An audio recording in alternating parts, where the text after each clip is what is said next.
Healthcare reform was passed 6 months ago, and now a lot of those mandated changes are kicking in. So how is this going to affect the broader healthcare industry? Jay Gellert's the CEO of Health Net, which serves about 6 million people across this country. He joins us now from LA. Thanks for being here, sir. I appreciate it.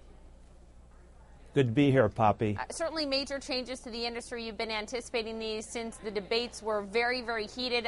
Just to name a few of the changes kicking in: mandated coverage for dependents up to age 26, no denying children coverage with pre-existing conditions. Also, insurance companies have to cover a lot of preventative care now. These all seem like things that could really hit your bottom line. What are you preparing for?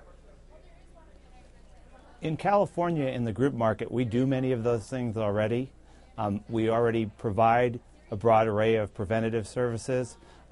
We cover all kids in the group market. So these changes mainly affect the individual market, which is about 6% of the covered people in the United States. So you're saying this isn't really going to affect your business, at least these first changes that are kicking in on Thursday?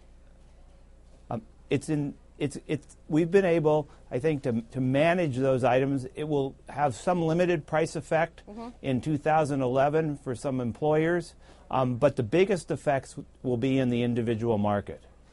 Speaking on healthcare reform this week, the president said, quote, the amount of vulnerability that was out there was horrendous. He's saying the amount of people that couldn't get the coverage they needed from private insurers. Do you agree? And if so, has healthcare reform changed that?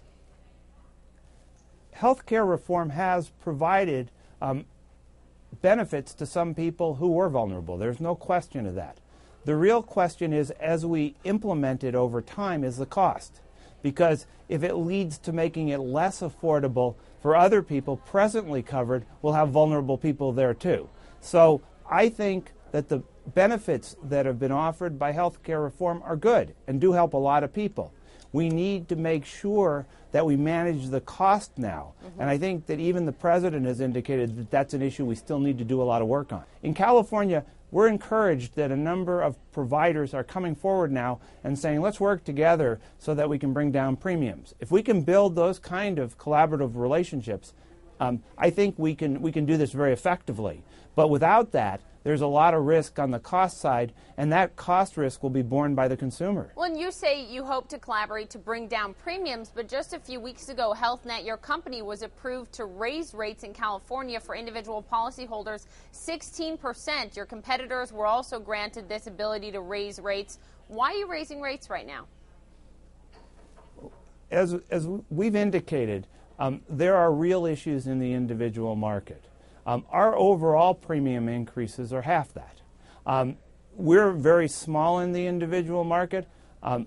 As the economy deteriorated, a lot of the healthy people left the individual market, meaning that those that stayed had to face higher premiums. Where and why are your costs going up, you say? Because it's interesting, there was a report, I think it was in USA Today, talking about the fact that the increase that we've seen recently in healthcare spending in this country is the smallest increase we've seen in a half-decade.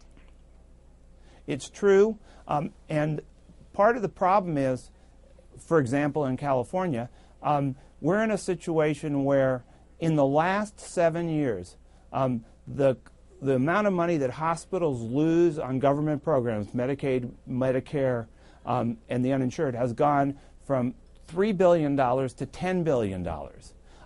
The private sector is having to make that up. There's not one hospital in California that isn't getting special government payments that could live on government payments. So we're in a situation where if we don't bring down the overall cost of care, we're going to continue to see private premiums going up. And I don't think there's anyone who would dispute that. We've not brought down the overall unit cost within the system to this point in time. So how much will it help you that it's a few years away, but by 2014, many more people in this country will be mandated to have health coverage through their employer to buy it individually. How much will that help you? I mean, you'd think that would drive the volume of people that you service way up. Well, about half the people will end up in government programs like Medicaid, and the other half will end up in private programs. That population increases the number of people covered by about 7%. So that will help us. But again, the key for us to be successful is the same thing as that is imperative for health reform to be successful, and that's that we have to begin to get these costs under control. And we're seeing some encouraging things. If they continue, I think the additional members can be served economically and our business will be good. If we don't do that, it won't be good for the government, it won't be good for the country, and it won't be good for our businesses either. So we're aligned now to deal with the second part of the health reform puzzle. If costs go up so much that we're losing on each person, we can't make it up on volume.